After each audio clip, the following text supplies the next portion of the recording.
Fantastic. Now it should be right. Yeah, we got it. Cool. All right. Do you want to kick us off? Oh, sure. Why not?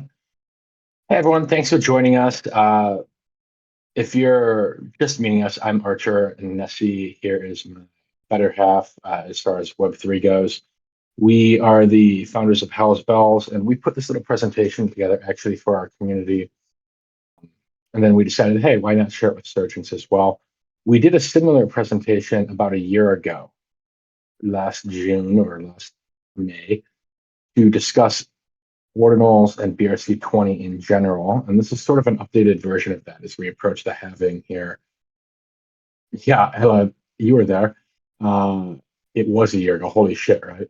But the halving's coming up here on 4/20, April 20th, at least here in the States, April 21st in Australia and Asia.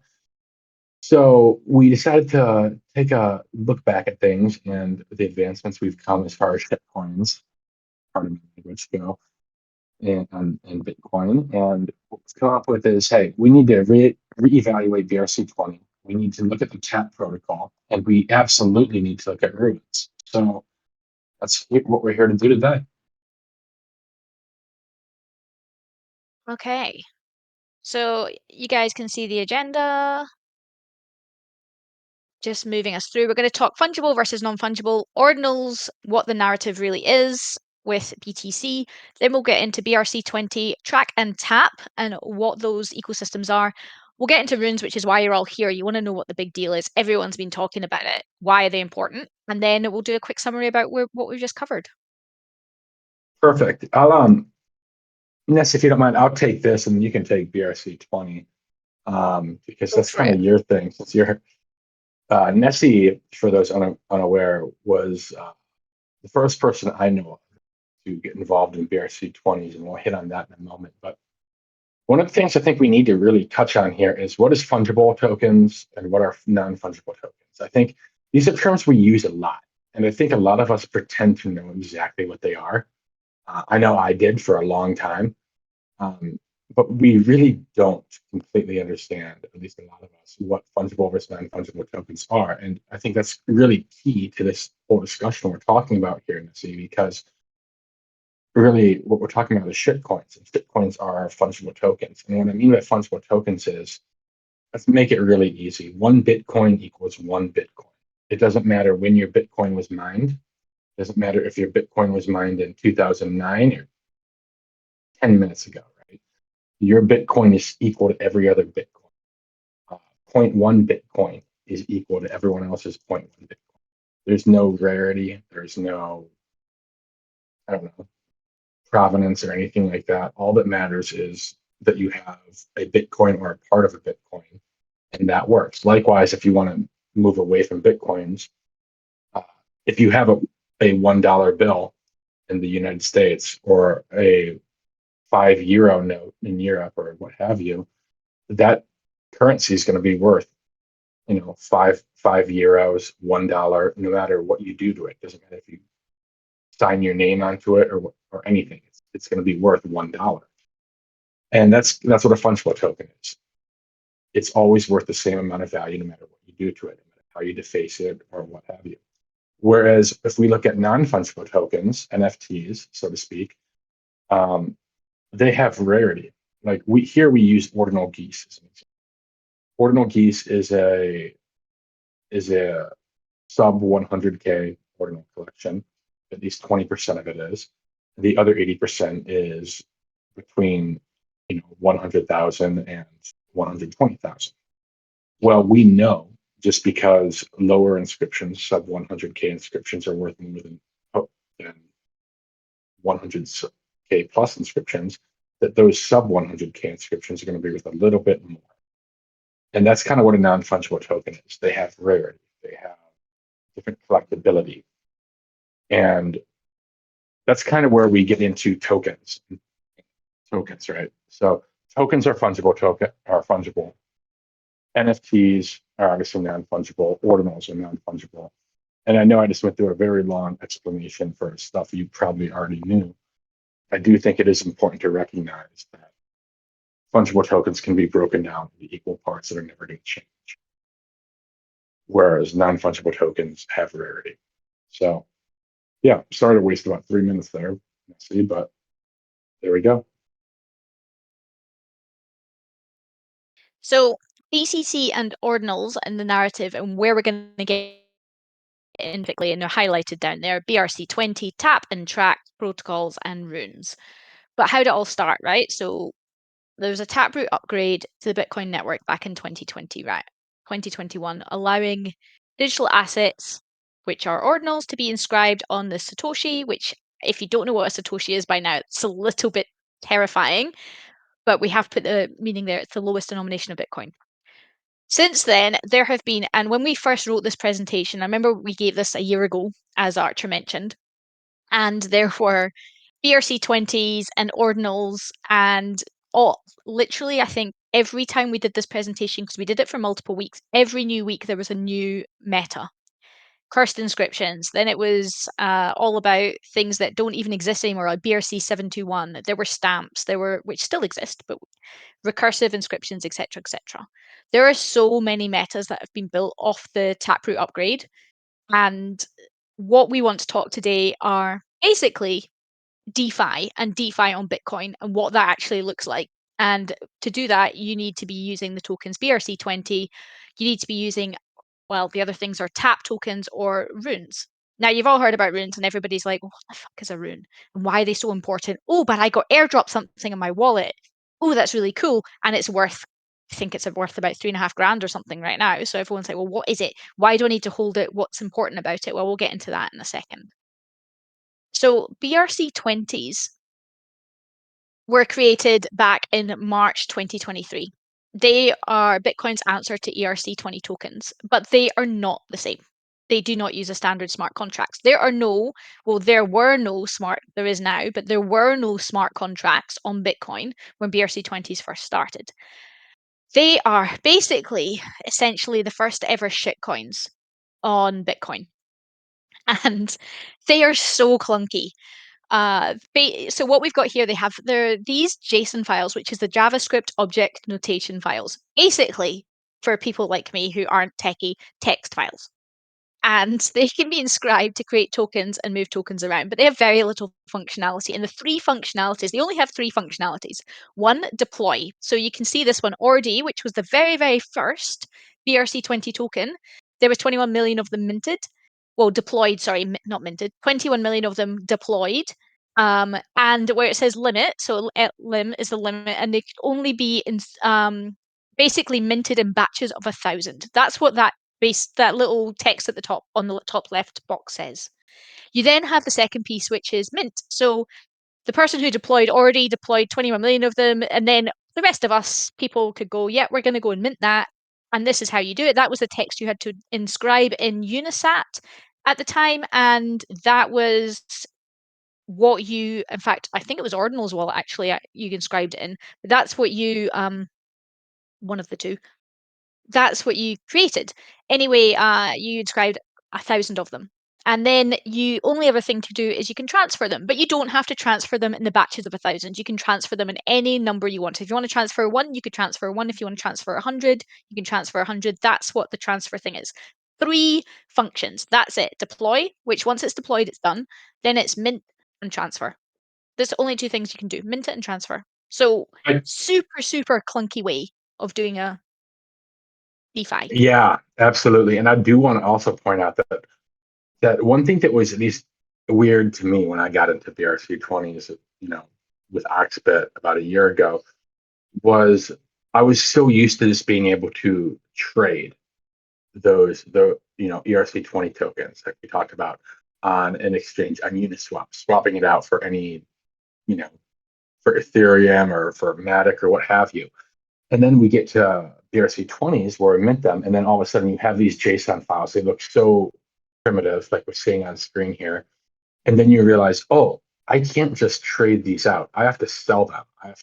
And not only do I have to sell them, I have to pay to inscribe a transfer inscription. So what you see is these really clunky caveman, basically, shitcoins. And while they may have value in the future, I think right now they are sort of searching for their own place, at least in my opinion. So that's essentially what a BRC-20 token is. Now, the bit of the controversy around them is they produce excessive UTXOs, which are the um oh my god, I've just had a complete mind blank. Unspent transactions. Thank you. Oh my god, total mind blank just suddenly hit me. How bizarre. Anyway, yeah, so they produce excessive UTXOs to do any transaction, and this is why it clogs everything up. So every action that you want to do to move these things around creates a UTXO, and the miners need to keep basically track of all of these UTXOs, and it gets so complicated and it gets clunky and difficult. So when you've heard it can be excessively slow. So I remember, I don't know if you guys remember, and this was a long time back, but Oxbit minted and basically clogged up the mempool for like about six or 7 hours. Nothing moved because so many transactions were getting done, and it was just absolutely crazy. And then there's this other thing of front running can be an issue. And it pushes like sats up and nobody wants to do this. So honestly, BRC-20 is a really clunky way to shitcoin. They can only be transferred or traded in batches, which makes it a little bit annoying. UniSat was the main marketplace for this, and though some have moved across on traditional exchanges like Ordi and Meme, for example, Ordi was the first one. I think Meme was the second one to go. They're really difficult to trade, though they have been difficult to trade. And Unisat did exceptionally well, setting themselves up as the BRC-20 kind of marketplace.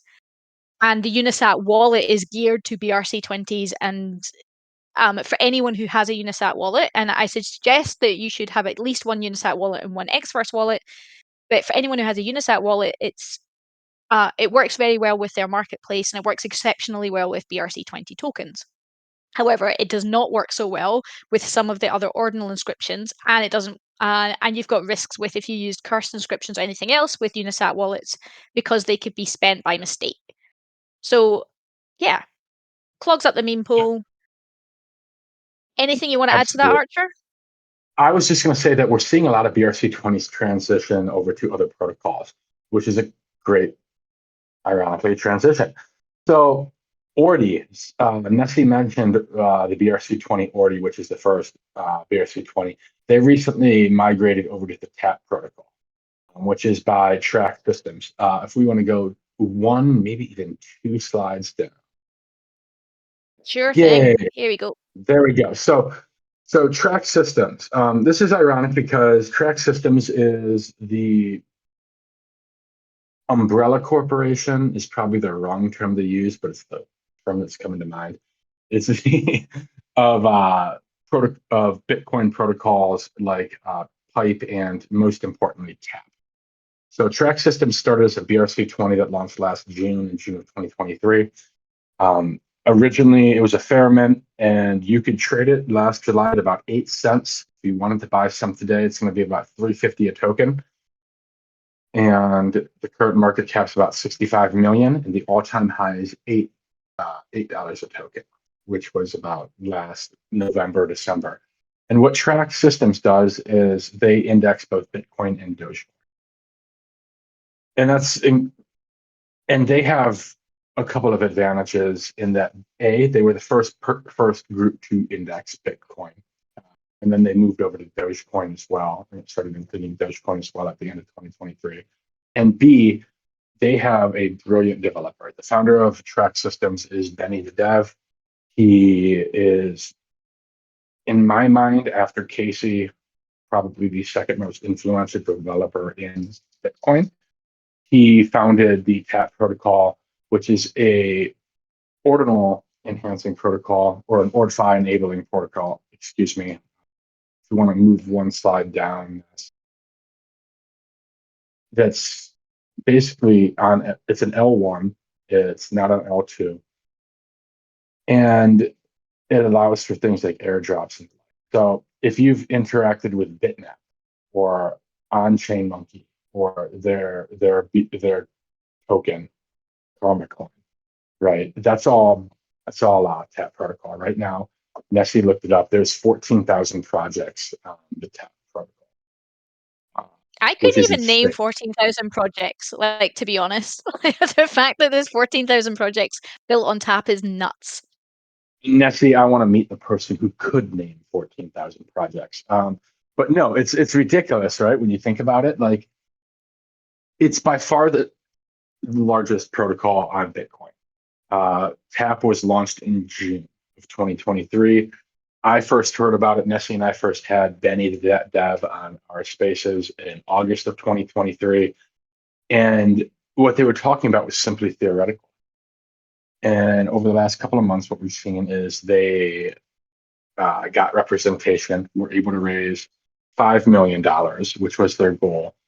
However, they were oversubscribed by another $8.2 million. So what that means is they were offered $13.2 million in funding, but they only accepted $5 million in funding to maintain equity control. And since then, what they've done is they've brought on a slew of developers, Bitcoin core developers, etc. Some of the most brilliant minds. I'm struggling to think of the other guy's name, who is now Benny's right-hand man. But what they recently announced was a thing called Promises. And Promises is based on the JavaScript. I don't know the right term for it. I'm struggling to find the right term for it off the top of my head. But JavaScript has a thing called Promises, which is basically a script that is going to allow for DeFi on Bitcoin L1 without the use of EVM. So right now, if you look at Merlin or BitSmiley or any of the other L1s or L2 protocols on Bitcoin, if they're promising decentralized finance, what they're really promising is something that is technically decentralized finance, but also has some risk in it because it relies on some pretty serious EVM or Ethereum technology, Ethereum virtual machine, EVM technology. So Tap is looking to eliminate that. It's incredibly developer friendly, from what I've heard. I'm not a developer myself, but yeah, it's by far the largest protocol on Bitcoin right now. However, It, Ruins hasn't launched yet. So and tap is nuts because realistically, people don't really talk about it as much. And why we included it in this presentation is it has its place and it definitely deserves to be discussed, especially when comparing against runes and the hype that is around runes. So tap does cover, I mean, Archer's mentioned it, but token staking, swaps, are token authentication, multi-asset protocols, multi-send protocols. Like, it's actually pretty crazy. And then track holders, so people who bought into track way back before, or actually, guys, if you buy in before the halving, there is another snapshot. And not financial advice, please do not take anything I'm saying as financial advice, but you will be qualifying for the tap airdrop. absolutely. And it's not going to be on a one of one. So like if you have 1,000 track, it's not going to be you're qualifying for 1,000 tap. But there is the owners of track tokens along with track core people running track core validators are going to be the most eligible for the airdrop, which is coming from what I've been told by the end of the quarter. So yeah, so just back to Nessie's point, there's going to be a lot of protocols that pop up. And what you want to do is, or at least what I do, is I look at what protocols are being used and what protocols are actively advancing. And that's why we included Tap in this, because Ruins and Tap are two different protocols that serve two different purposes. And there's room for both of them, according to investors at this point. So it's worth highlighting Tap right now. Eventually, if I were to guess, just off the top of my head, I would guess that Ruins or Tap are going to survive, not both. But I don't know which one's going to be which yet. So I think it's interesting to explore both topics. For sure. So now what we're going to get into is realistically what are runes. So you're here because you want to understand what runes are, how do runes compare with BRC-20, why are they important, why is everybody going nuts about them? And they were developed by Casey, as Archer mentioned already. Um, Casey's pretty famous, and I'm sure like you know why, but he basically unlocked he's been the person behind the whole Ordinals protocol. He wrote And ordinal theory and yeah, inscribed ordinals zero. Yes. so he's come along, and the first thing he said was basically back in September, he wrote this blog saying, I kind of disagree with shitcoining, but you guys are already shitcoining with BRC-20s and it's ugly and it's clogging up the mempool and it's annoying. So I'm going to write a better way to do it. And he kind of theoretically wrote runes. And then he kind of went on and so he wrote this kind of blog, went on and did a spaces. And on that spaces, I mean, Archer, can you remember like he basically put up, I think somebody put up, 100 grand or something to the first Yeah. developer to So crack it. it was the Bitcoin Frontier Fund, I believe. And don't quote me on that. Because it was on the Ordinal show, which is by the Bitcoin Frontier Fund, which is Trevor Owen's fund, right? So they put on the Ordinal show. They're behind Pizza Ninjas and Pizza Artifacts. And basically what they did was they said, hey, Casey, I know you have this half-assed idea. We're willing to give $100,000 grant to anyone that can develop a marketplace. And this set off, by the end of that spaces, it was like a 3.5, 4 hour spaces. By the end of that spaces, someone was already submitting, hey, I want to claim that prize. So it really took off. Exactly. And where we ended up is runes are the unspent transaction outputs, basically. So they're a different way. So as we talked, BRC-20 are these like clunky JSON files. Runes are actually used on the UTXO-based solution, which is keeping the integrity of Bitcoin's ledger as it stands now. They're an extension to the model that already exists, and not only to Bitcoin, but they allow transaction outputs both to produce both Bitcoin and any number of runes. So what it really truly means is runes clean up. So every time if you think of BRC-20s, every time you do any action on that, it creates a whole heap of transactions. And what runes does is clean those up. So unlike ordinals, which relies on sequencing of UTXOs, runes does not rely on that at all. And then the order of Satoshis, which allows basically that flexibility allows this to be extraordinarily efficient. And it gets a little bit complicated and developer-y here. So let me try and explain it to the best of my ability. But be prepared, I am not a developer. But the operaturn-based protocol, and this is a Runes protocol introduces an output type called operaturn, which is solely used to contain the data, right? And this data can never be spent. It's up to 80 bytes long, and it kind of runs separately to the way the mempool, it runs on the mempool, but it's not in the flow. It's a separate little 80 byte thing. So it's exceptionally efficient way to trade. So using that model, this kind of UTXO model, makes it super efficient. It's super compatible. It's only up to 80 bytes, so it doesn't clog anything up. It's not slow.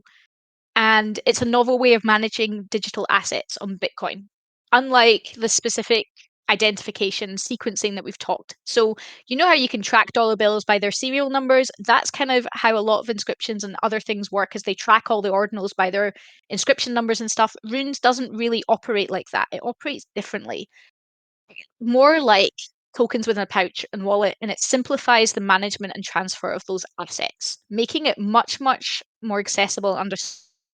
And it cleans up a lot of those UTXOs, which are in every time you're dealing in Bitcoin and you're sending Bitcoin or you're sending ordinals and you're trading stuff, you've got a load of transactions there.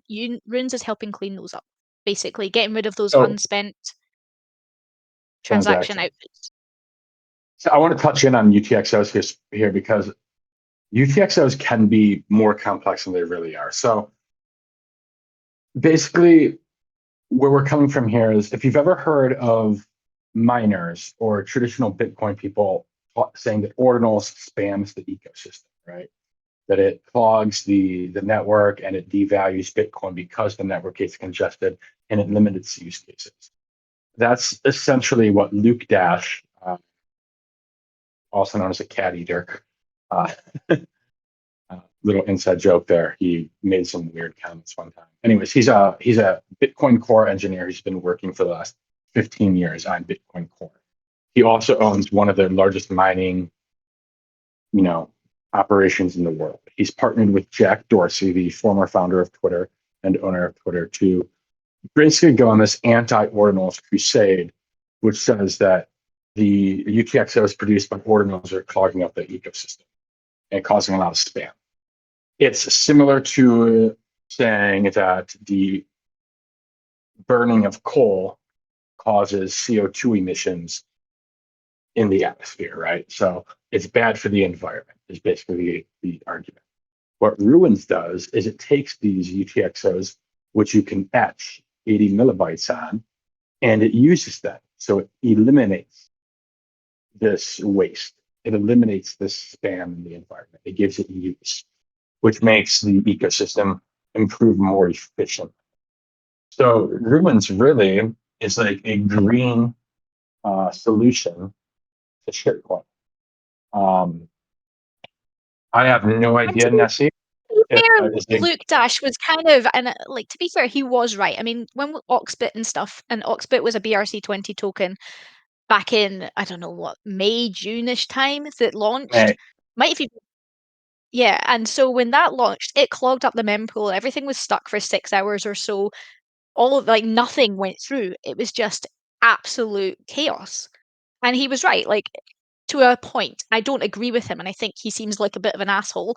However, he was right in the fact that BRC-20s are not a great way to shitcoin because they do clog everything up and they're super complicated. And not only that, the miners need to follow every single UTXO, and because they create so many, makes it exceptionally difficult and exceptionally slow.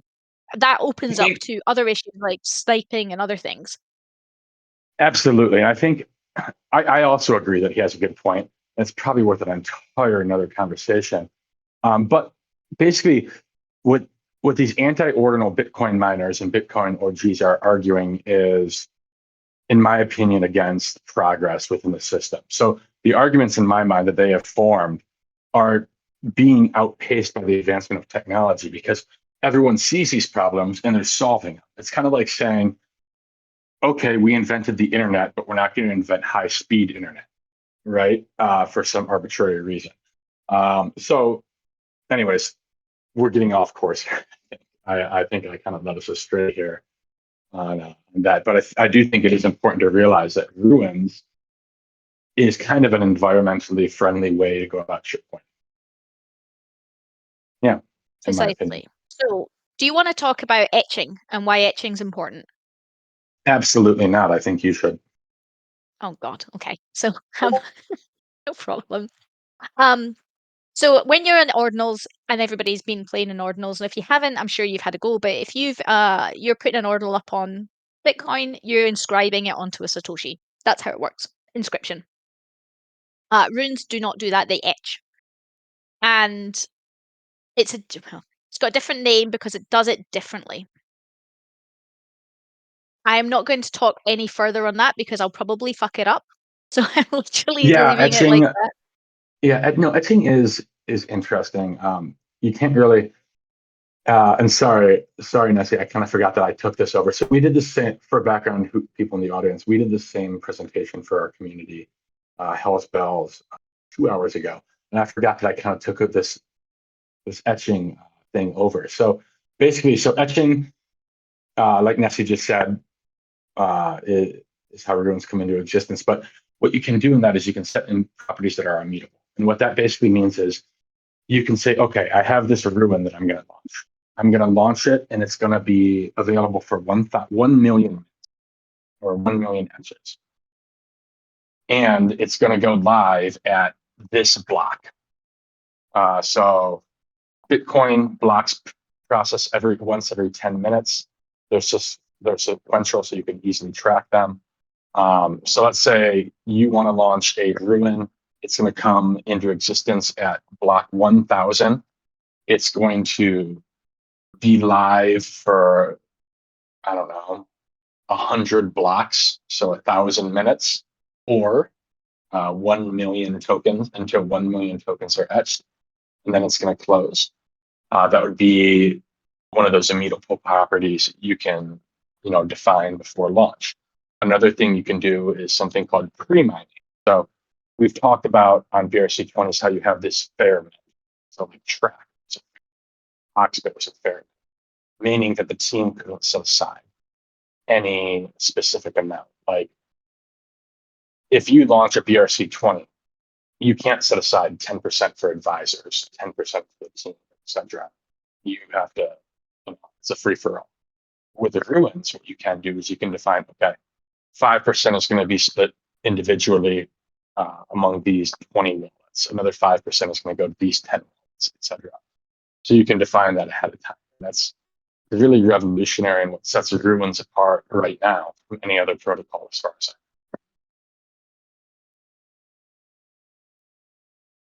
Yeah, I think that's critical, and I think people don't really understand that. Like, so say for example, your track systems, and I'm using track systems because we've talked about them, and they're a pretty big player.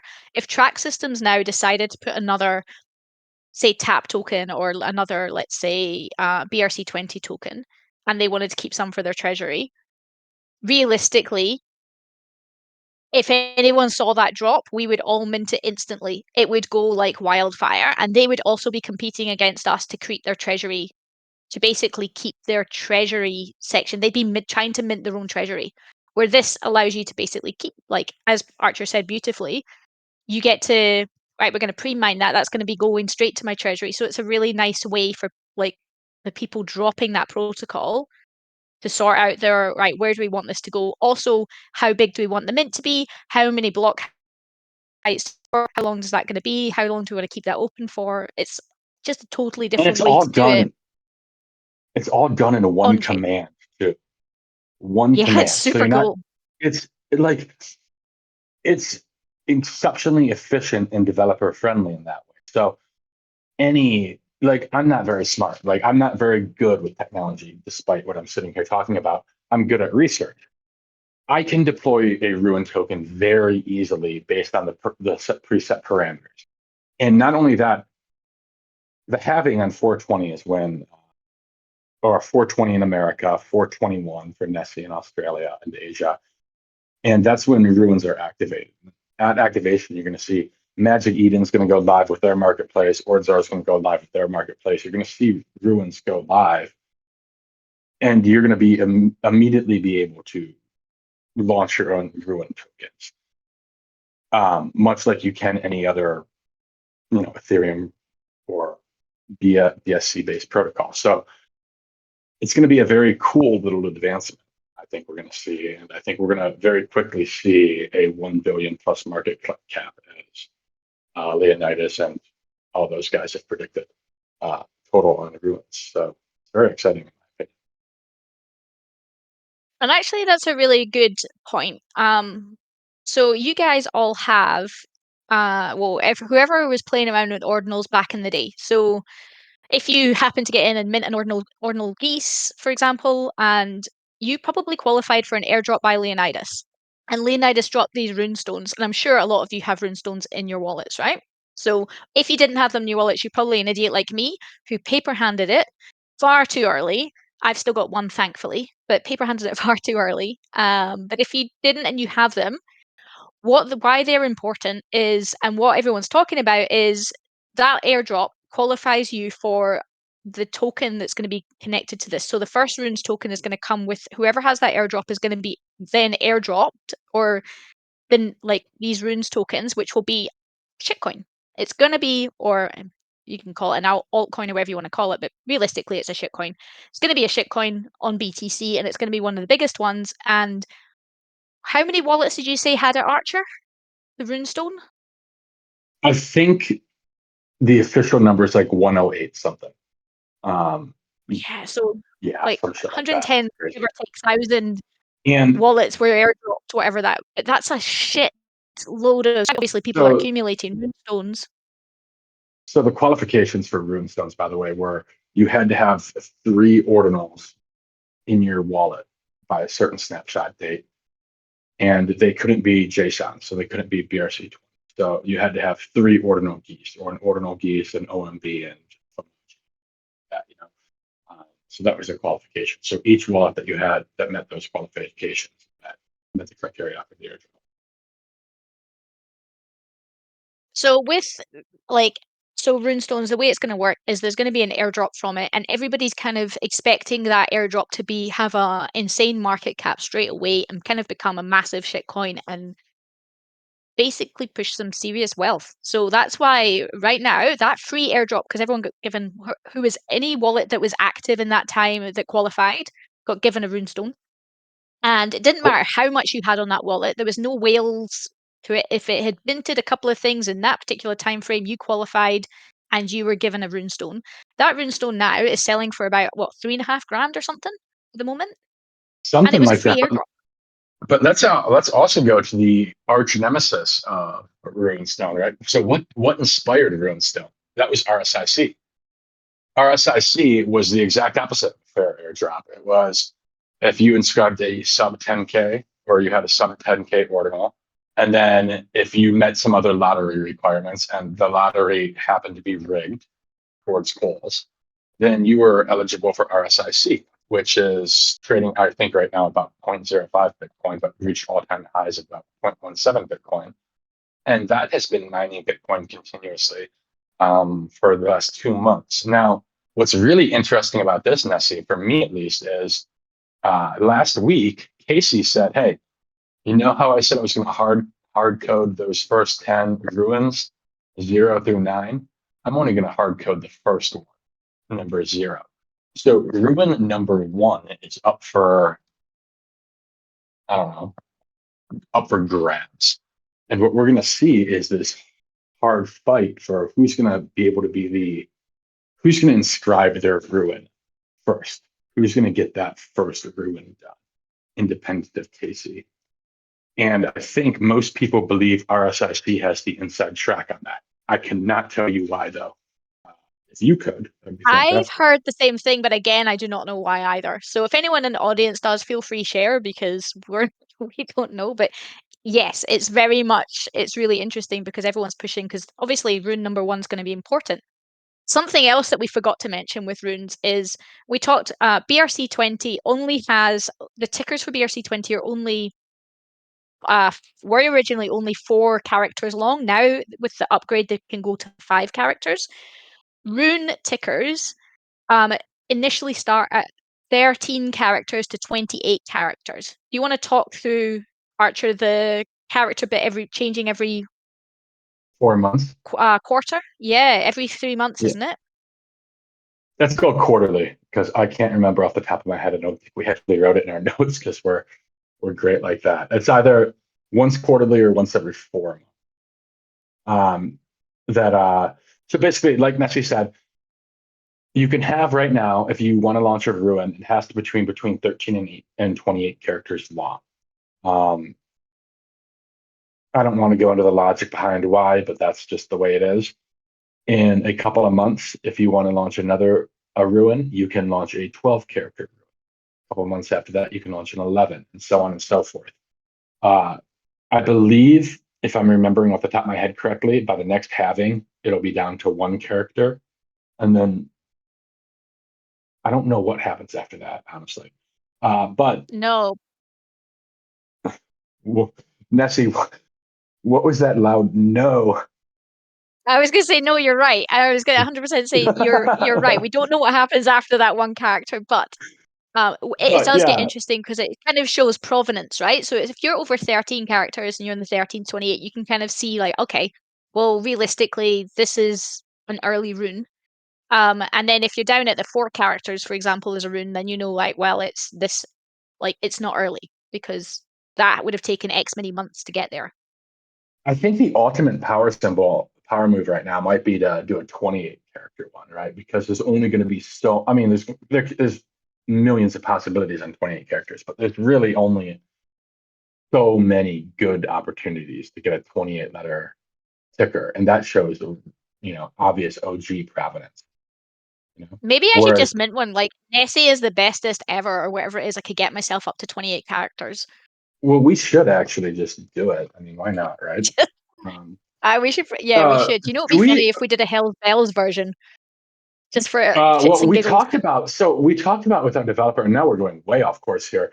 We're on a different chain, and we talked about launching a version of Ruins on Bell, the Bell blockchain, which is just the OG version of the Doge blockchain, which is just another proof of work blockchain like Bitcoin. So we can actually do Ruins on Bell chain, and our developer Vitej says, "Yeah, I could easily do it, but he's going to charge us money for it, and I don't know what the point is." So I said no. Uh,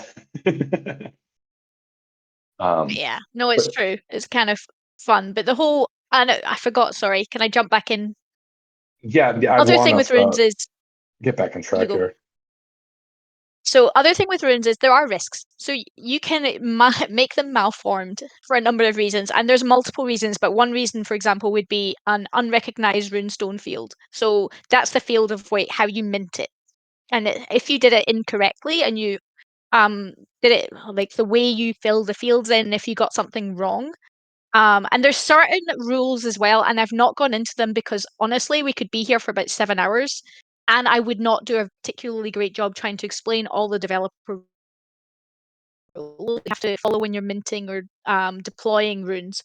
And malform runes would be termed cenotaphs, and a cenotaph is basically um, like I've put on the picture here, a gravestone that doesn't have any bodies in it. So, for example, it's a gravestone to represent people who aren't dead yet, or a gravestone to represent bodies that aren't there.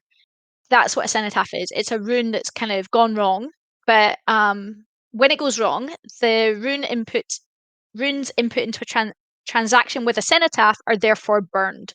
So, if you're etched in a transaction with a cenotaph, it's considered unmintable and doesn't go through, which is actually a really good thing because then you can see when shit's wrong. Where originally people kind of messed around on BRC20 because BRC20, if you want to transfer it to somebody, you've got your BRC20s in your wallet, you had to actually go and change it to transfer. So you had to go and then reinscribe it as transferable, and then you were able to then transfer it. Well, this way kind of doesn't allow you, like, you don't have to go and do those extra steps, which is great.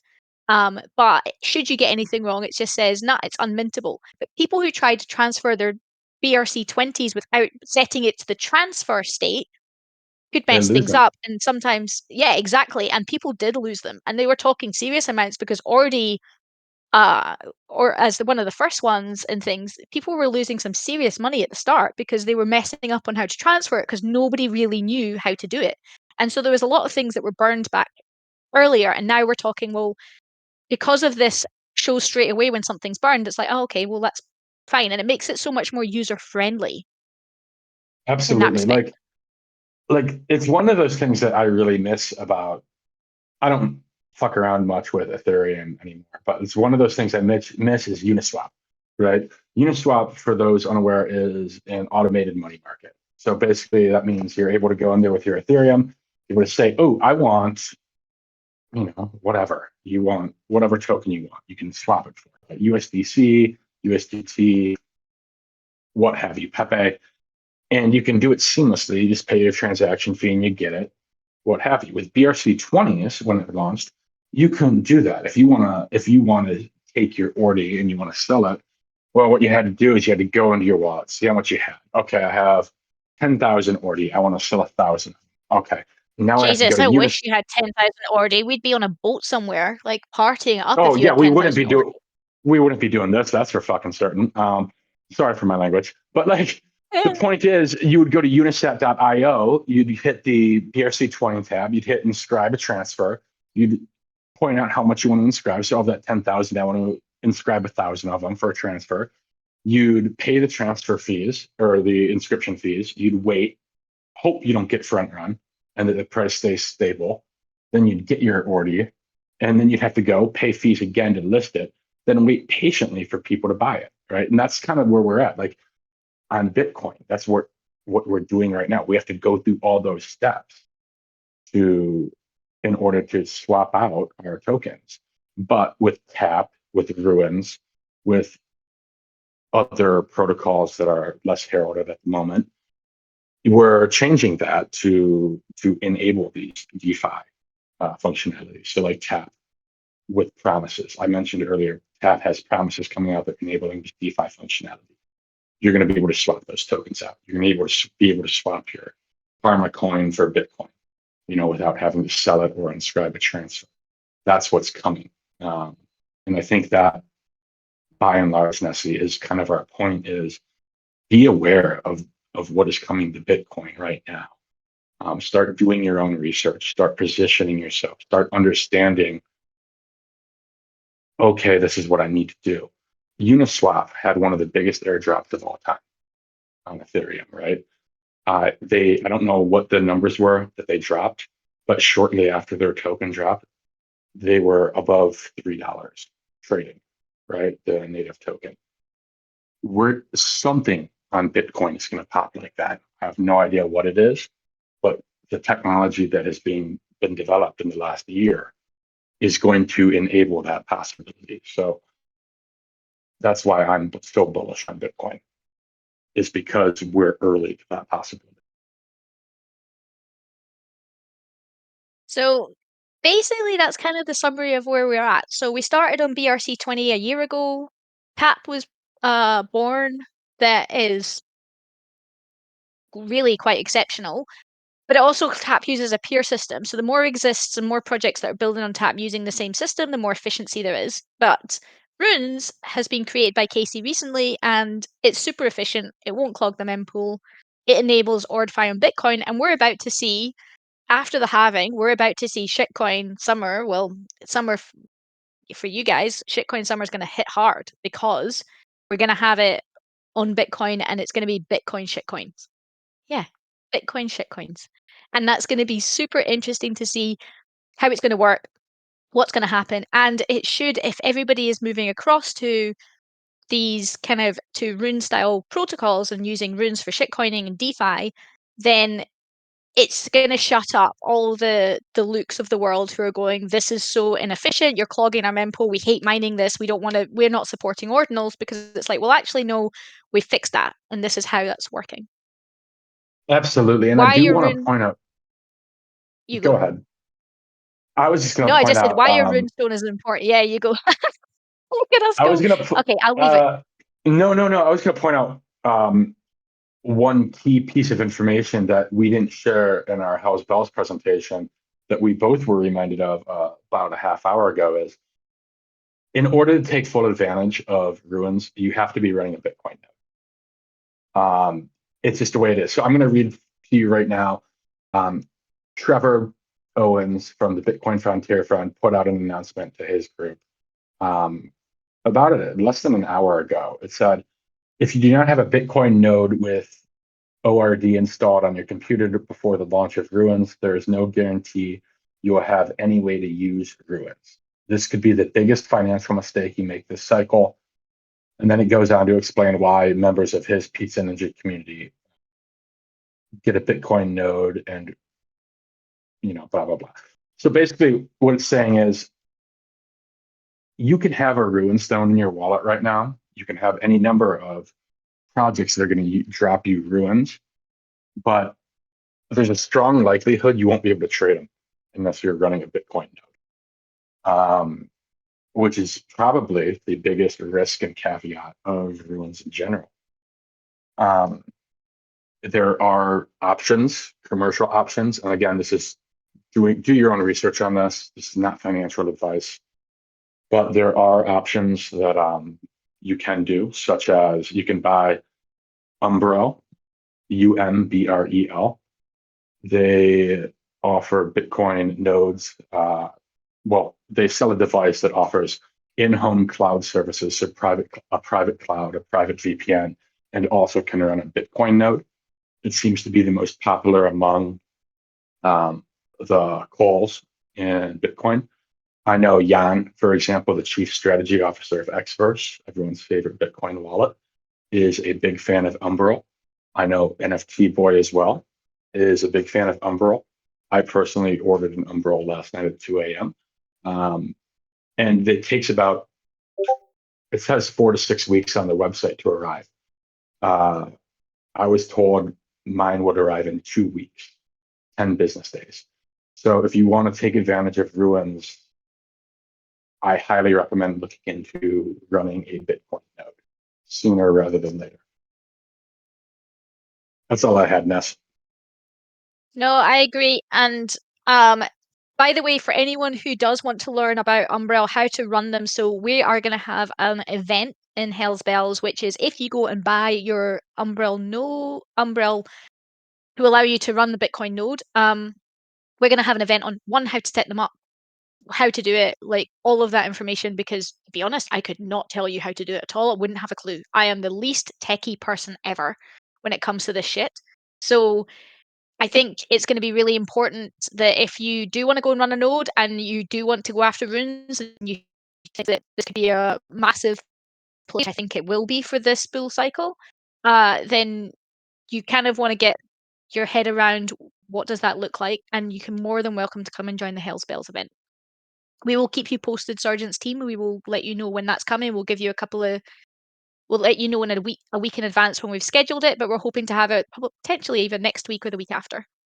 That setup. So I would like to do it when I get my node so I can follow along in real time.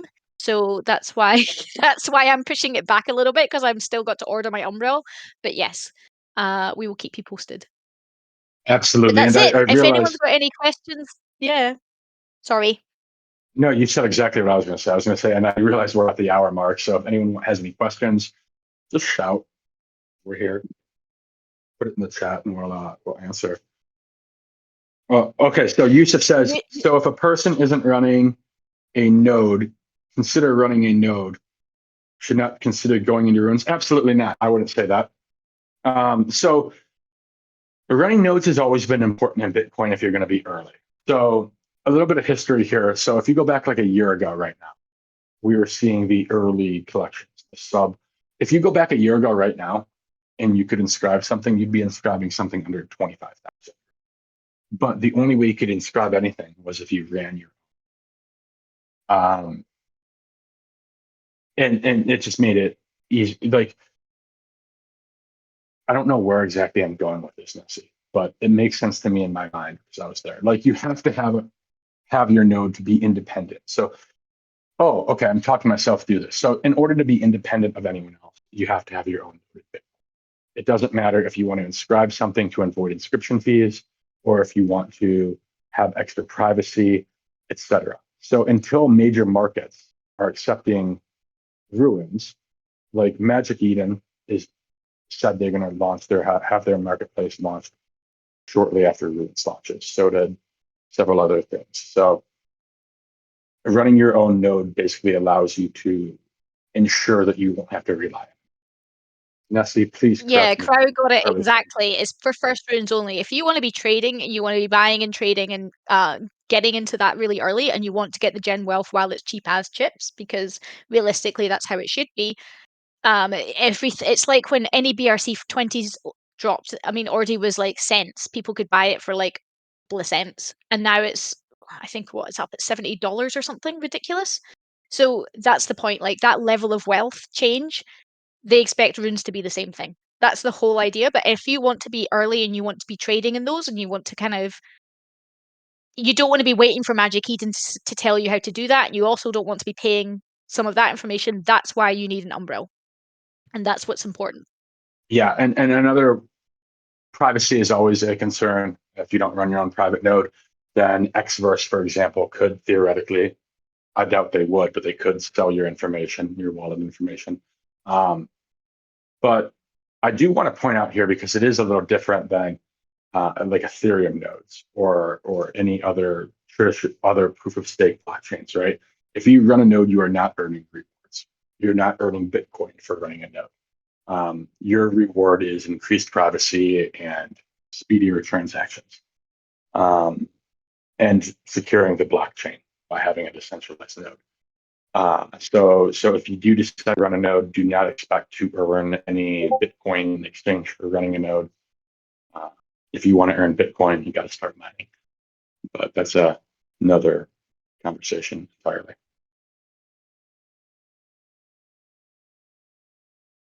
But yeah, so this has been fun. I don't think I see any other questions. We are more than happy. Also, We are. Go ahead, Nessie.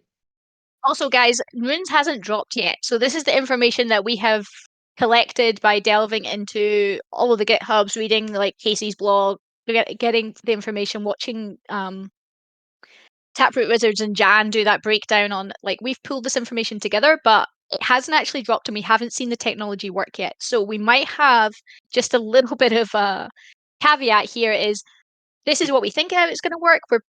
I'm 90% sure we've got most of the theory right, but it gives you an idea. If you want to get into the deep dive of it, I suggest get into Casey's blog, get into the GitHubs, get your head around all of that stuff. That's where the real information is. But we hope this gives you a really top line summary of why BRC-20 was important, why TAP was built, because TAP is a huge protocol and people don't really talk about it and it deserves its place in this conversation, and then why we believe that Runes is going to be important and why people are getting so excited about it. Absolutely, and this, as you said, we're gonna make this presentation available for everyone. We also have, again, not to promote Hell's Bells too much, but we also have a more in-depth PDF on Ruins, specifically Ruins, available for holders, and we are still minting. Yada yada yada. I'm not going to promote that anymore, but it's a fun topic. Highly recommend doing your research and positioning yourself. We have 16 days, people, until the halving. If you study historical trends at all, you know that there could be financial value in preparing yourself right now. And hopefully this little bit about Ruins, TAP, and BRC-20 helps you with that. But yeah, thanks very much, guys. Appreciate you listening and hope it was helpful. And cheers. Thanks, Nessie. Thanks, Sterling. Thanks for your time. Thanks, Yusuf. You sound exhausted. Get some sleep, man. Yeah, what time is it, Yusuf, where you are? It's 5 a.m. Oh my god, Exactly. man, Okay. I'm so sorry that you were awake for No, no. thank you for kicking this off for us, but holy crap, man, you need to sleep. Yeah. I'll go to sleep soon. All right. Well, thank you, everyone. Really appreciate your time. We're happy to do this again. If for any of your personal servers or your communities, just reach out to Nestor and myself, and we will get back to you. Thanks, everyone.